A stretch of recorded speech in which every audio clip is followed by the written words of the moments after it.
Bun venit la emisiunea noastră de dimineață cu Emanuel, care încearcă să dea răspunsurile corecte la știi și câștigi. Darius, poți începe. Pe cine avem noi acolo, Emanuel? Este o broască cu o coroană și are o minge aurie. O broască cu coroană și o minge aurie. O răspuns corect. Să punem să vadă Primesc bani. toți prietenii lui Emi. E corect. Următorul. Pe cine avem noi aici, Emanuel? Medalia. Oh, avem o cupă. Medalia. Este o cupă. Păi ce, nu era medalia? Este o medalie, hai. Deci pe toate. Ai câștigat. Deci primesc 30 de euro până acum. 2 euro. Următoarea să fie... E o vulpe cu o fundiță la cap. Nu. O fundiță pe cap. Lup. Am zis? Un lup. Păi am zis lup. Ok, este un animal cu o fundiță pe cap.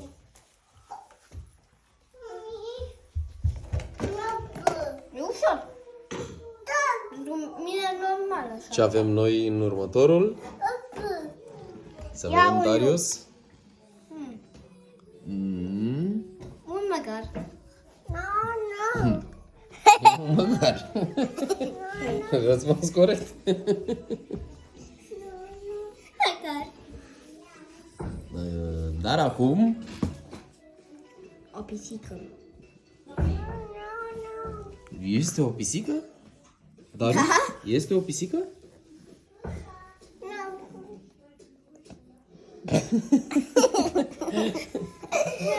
Un elefant pisică? Pe ce n-am zis corect?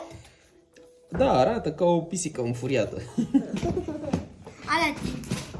Ce avem noi aici? Aladin. Aladin. Wow. Răspuns corect.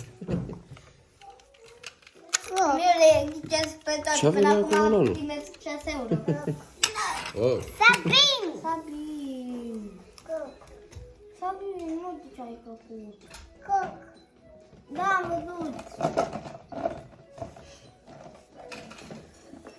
Sabin, poți să te duci? Ia să vedem următorul. Sofia! Aladin, corect. Tati, Sofia! E ok. Scrie căpecul!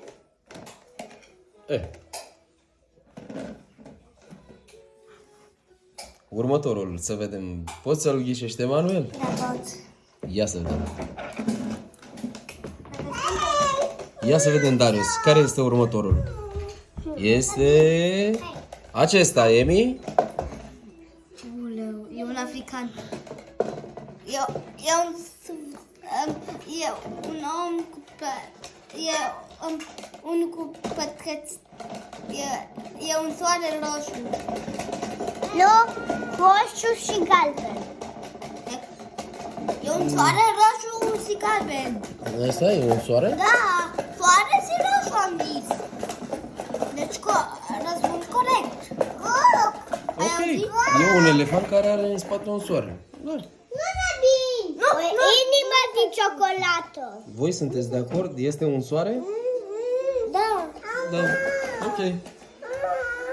Dar să nu rupi. Următorul? Nu! Nu rupe! Bine că mi l-ai rupt. Hai, spune-ne care este următorul. Nu. Că mi l-ai rupt. E cerneală. Cerneală. E cerneală în interior? Oh, te murdărești pe mânuțe de cerneală. Păi nu mai e nicio... Ia-le pe celelalte, da? Hai. Să așteptăm încă răspunsul corect al lui Emanuel. Se lasă așteptat. E un elefant cu o inimioară de ciocolată. Un elefant cu inimioară de ciocolată, corect? Păi cât? Ia să vedem, Darius. Că primesc după aia bani. Nu! La mine! Are cerneală!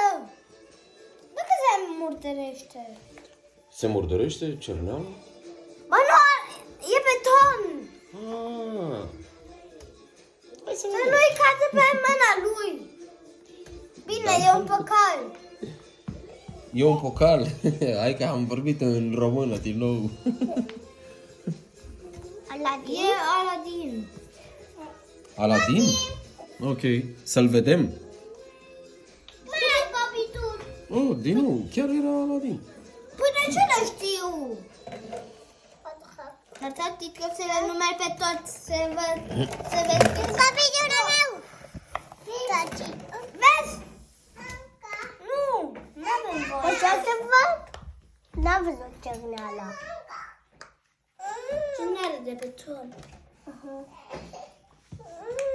Nu. Ce, Denisa? Nu mai funcționează? Avem geamă. Dacă te murdelești, nu e vina mea. Da. Nu ai nicio vină. Să spun, nu mai te juca cu chestii de astea. Dacă te murdelești, nu mai mă bag. Noi. Păi dacă te murdelești, Următorul, Emi. un elefant cu pătrățele albe și roșii. Oh.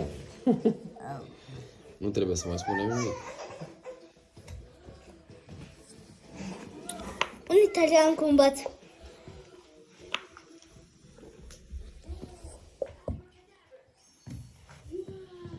Ce m-am prins? E un italian. Un elefant cu o croană și are ceva aici alb la cap și are un stec la fund care e alb și roșu. Corect. Băi, că nu știu pe Cea, toate. cea, cea, cea. Chichi, cea, cea, bum, bum. Hey, you. Abracadabra. Ce-i Cea, cea, bum, bum. Sună cu hainele mele de costum. Cea, cea. Un ren cu un corn. Cea, cea.